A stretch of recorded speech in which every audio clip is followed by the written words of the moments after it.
There's something you do when things get hard. You get quieter. Not cold, just contained.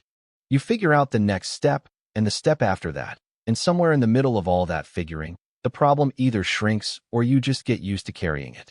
Either way, nobody notices. And honestly, you preferred it that way. That's not a character flaw. But it's not just a personality trait either.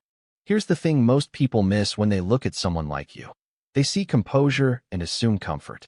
They see you managing and assume you don't need managing. What they don't see, what you maybe don't see, is that the composure isn't the absence of pain. It's a very old, very practiced response to it. You didn't decide one day to be self-sufficient. You were shaped into it. Somewhere early on, the environment around you. Maybe a parent who was overwhelmed, maybe a home where emotions were inconvenient. Maybe just one too many moments of reaching out and finding nothing there. That environment quietly taught you a lesson. Not with words, with patterns. The lesson was, your needs are a burden, and you are safer without them. You were a child. You adapted. That's what children do. Think about what that actually looked like in practice. Maybe you stopped running to people when you got hurt. Maybe you learned to cry in your room and walk out with a clean face. Maybe you got good at reading other people's limits before they reached them, so you never pushed too far, never asked for too much. You became, without anyone asking you to, the person who took up the least space while somehow holding the most weight. And at some point, that behavior stopped feeling like a wound and started feeling like your identity. You called it independence. You wore it like a credential. There's actually a name for the psychological structure underneath this. Researchers studying attachment patterns, particularly work done in the field of avoidant attachment theory, have found that people who learned early on that emotional needs went unmet don't simply stop having those needs. They develop what's called deactivating strategies, mental habits that suppress awareness of the need before it becomes a request. The longing doesn't disappear. It gets intercepted, rerouted, turned into action, productivity, or a very controlled kind of solitude. You're not someone who doesn't need people. You're someone who got very good at not letting yourself know that you do. And that's the distinction that matters most here. Because there's a version of self-reliance that comes from genuine wholeness. A person who has been loved well, who has asked and received enough times that they trust the process and simply prefer doing things themselves. That's strength. It's rooted in security. What you learned is different. It looks identical from the outside, but it's rooted in something closer to risk management. You don't ask for help because somewhere in the back of your nervous system, asking feels like exposure, and exposure has historically led to disappointment. You're not self-sufficient because you believe in yourself. You're self-sufficient because you stopped believing anyone else would show up. Those two things are not the same thing at all. Watch how this plays out as an adult. You take on more than your share at work, not because you're ambitious, but because delegation feels like vulnerability. Asking a colleague to help means admitting you don't have it covered, and admitting that, even to someone it wouldn't matter to, sends a small, familiar alarm through your chest. In relationships, you become the one who listens. You're brilliant at it. You're present, attentive, curious about the people you love. And when they ask how you're doing, really ask, you give them the edited version. Not lies exactly, just the parts that don't require anything from them. You've gotten so skilled at emotional compression that sometimes you finish a conversation feeling like you were genuinely seen. And it takes a few hours before you realize you never said the thing you actually needed to say. There's also this, the constant, low-level scanning. You walk into rooms and already know the exits, not the physical ones, the emotional ones. You clock who's in a bad mood before they've said a word.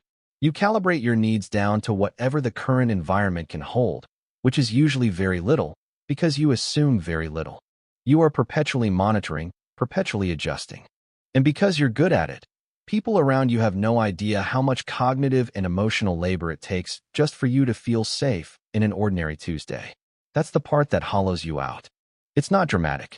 It's the slow accumulation of all the times you absorbed something you should have released. All the times you handled it. All the times you added it to the pile you're dragging behind you that nobody can see because you walk so smoothly, because you made sure of it. And the brutal irony is that the more capable you become, the more invisible your exhaustion gets. People stop asking if you're okay because you've never convincingly been anything else. You've trained the people closest to you not to worry about you. And now you're alone in a crowd of people who love you, which is its own specific kind of ache. Here's where it gets complicated. Because your independence has also built you something real. It taught you resourcefulness, resilience, a kind of tenacity that genuinely impresses people. You've done hard things. You've survived without a net and landed anyway. There's a part of you that is quietly, legitimately proud of that, and you should be. But there's another part that uses success as a substitute for connection. If you're accomplished enough, together enough, useful enough, maybe the fact that you're unreachable won't matter. Maybe nobody will notice that the door is locked. Maybe you won't have to notice it either. The loneliness this creates isn't loud. You won't find yourself weeping over it. It's more like a faint static, the background noise of being known only partially, loved only for the surface you curated and offered. People admire you. Some of them depend on you. Very few of them actually know you, not because they're incapable, but because you've been so meticulous about the distance.